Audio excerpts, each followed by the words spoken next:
রাত বাজে 2টা, কুচকুচে কালো অন্ধকার, পুরের ঘেউ ঘেউ আওয়াজ। একদল যুবক একটা কবরস্থানের পাশ দিয়ে যাচ্ছিল। তো যাওয়ার সময় ওই যুবকেরা তাদের জীবনে নামাজ, রোজা, আল্লাহর ভয় কোনো কিছুই ছিল না। তারা শুধু মোবাইলের মধ্যে নাচ, গান, এরপর আপনার টিকটক, মেয়েদের ছবি, হারাম অশ্লীল কাজের মধ্যে তারা লিপ্ত থাকতো। তো একদল যুবক একদিন গ্রামের এক কবরস্থানের পাশ দিয়ে যাচ্ছিল। হঠাৎ করে তাদের মাথায় একটা কুবুদ্ধি আসলো আর কি, যে আমরা আজকে কবরস্থানের মধ্যে ঢুকবো, ভিতরে ঢুকবো, দেখি সেখানে কি হয়।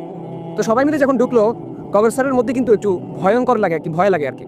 সবাই বের হয়ে চলে গেল, সাহস করে একজন যুবক ভিতরে ঢুকলো।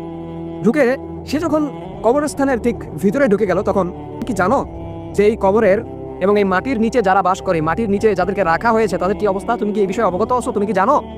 যুবক ভয় খেয়ে গেল। সে চারিদিকে ছোটাছুটি করতে লাগলো, চারিদিকে দেখতে লাগলো যে আওয়াজটা কে দিয়েছে। সে বুঝতে পারলো যে আওয়াজটা গায়েবীভাবে আসছে।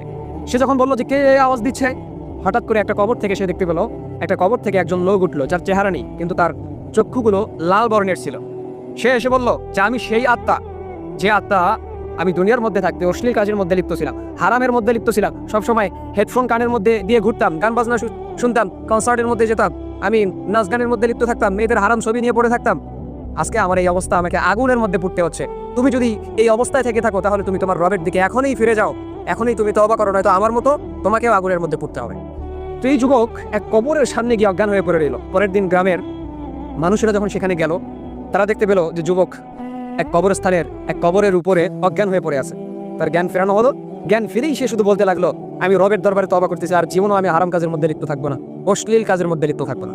তো এই কাহিনী থেকে আমি আপনাদেরকে এতটুকু বোঝাতে চাচ্ছি যে ভাই, দুনিয়ার লোভ লালসা, দুনিয়ার মহাব্বত কিন্তু খানিকক্ষণের জন্য। আপনাকে কিন্তু ফিরতে হবে রবের দরবারে। দুনিয়ার মোজ মস্তি এটা খানিকক্ষণের জন্য, আখেরাত আপনার চিরস্থায়ী, সেটাকে নিয়ে আপনাকে ভাবতে হবে। আপনাকে ভাবতে হবে যে আপনি ফিরে যাবেন রবের দরবারে। আপনাকে ভাবতে হবে যে আপনার সৃষ্টিকর্তা আপনার জন্য একটা নির্দিষ্ট সময় পর্যন্ত আপনাকে দুনিয়াতে রাখবেন। দুনিয়ার লোভ লালসা, গান বাজনা, হারামের মধ্যে লিপ্ত থাকা, অশ্লীল কাজের মধ্যে লিপ্ত থাকা, মেয়েদের ছবি নিয়ে পড়ে থাকা, এগুলো থেকে আপনি নিজেকে হেফাজত করেন। সুদ, ঘুষ, জেনা, ব্যভিচার, এগুলো থেকে আপনি বের হয়ে আসেন, রবের দরবারে ফিরে যান। এখন আপনার সময় আছে। আজরাইল আলাইহিস সালাম যদি আপনার কাছে চলে আসে, তো আপনার 1 সেকেন্ডও আপনাকে সময় দিবে না, আপনার নির্দিষ্ট সময়ে সে আপনার জান কবজ করবে। এই জন্য ভাই, এখনো সময় আছে আপনাদের যে রবের দরবারে ফিরে যান, তওবা করেন। তো এই জন্য কবরের কথা যখন আপনি স্মরণ করবেন, তখন আপনার মনের মধ্যে কিন্তু রবের ভয় ঢুকে যাবে। আজকে আমরা কবরের কথা স্মরণ করতে চাই না, আমরা স্মরণ করতে চাই না রবের কথা, আমরা স্মরণ করতে চাই না জাহান্নামের কথা, স্মরণ করতে চাই না কবরের আযাবের কথা। কবরের মধ্যে কিন্তু 2 ধরনের জিনিস থাকে, আল্লাহর রহমতও থাকে, গজবও থাকে, আল্লাহর আযাবও থাকে। সো আমরা কোনটা নিতে চাই? রহমত নিতে চাই না আযাব নিতে চাই?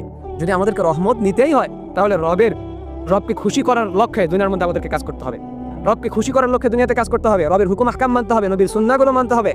আমাদের ফেরার এখনো সময় আছে। আমরা যেন রবের দরবারে ফিরে যাই, তার কাছে তওবা করি। ইনশাআল্লাহ আমরা আশাবাদী যে আল্লাহ পাক রব্বুল আলামিন আমাদেরকে মাফ করে দিবেন ইনশাআল্লাহ।